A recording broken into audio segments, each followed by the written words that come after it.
Hi, I'm Tim Martinez from the Columbian, and I'm out here at Kiggins Bowl, which will be hosting its 77th season of high school football this fall. In coordination with the improvements that have been going on here this summer and over the past 18 months, I decided to research the history of the original construction of this facility, and that story will appear in Sunday's edition of the Columbian as well as on Columbian.com.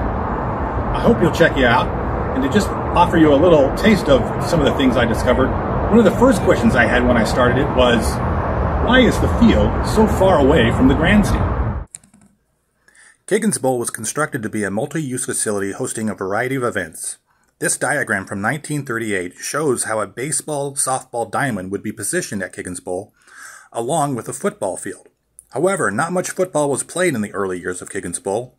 It wasn't until 1946 when the city agreed to make improvements at the stadium that included in the installation of lights so that Vancouver High School could begin playing football there. When high school football arrived at Kiggins Bowl, the baseball diamond was moved to the opposite end of the field, and games were played into the grandstand so that the dirt infield would not overlap with the football field. This aerial photo from the late 1960s shows where the diamond was placed, not ideal for utilizing the grandstand now in center field, but if teams wanted to play under the lights at Kiggins Bowl, this is where they'd have to play baseball. A second baseball diamond at Kiggins Bowl was located on the north end of the fields, shown here. In the late 1960s, an improvement project moved the original light towers at Kiggins Bowl over to this baseball diamond, and new lights were installed over the main field in front of the grandstand, now used for football only. This northern baseball field is where high school baseball teams in Vancouver would play their games for the next 25 years, when two new baseball fields were built near Hudson's Bay High School, one of which would eventually become Propster Stadium.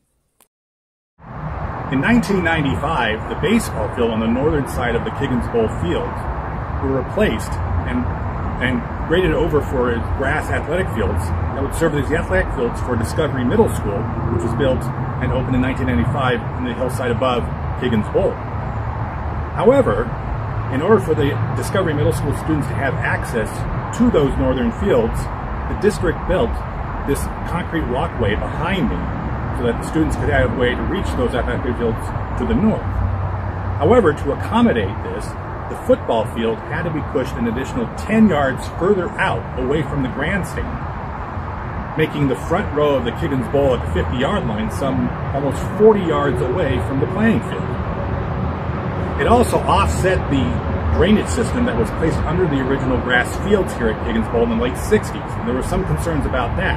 However, those issues went away about 2 years later in 1997 when the school district installed artificial turf at Kiggins Bowl, making Kiggins Bowl the first high school facility in the region to have artificial turf.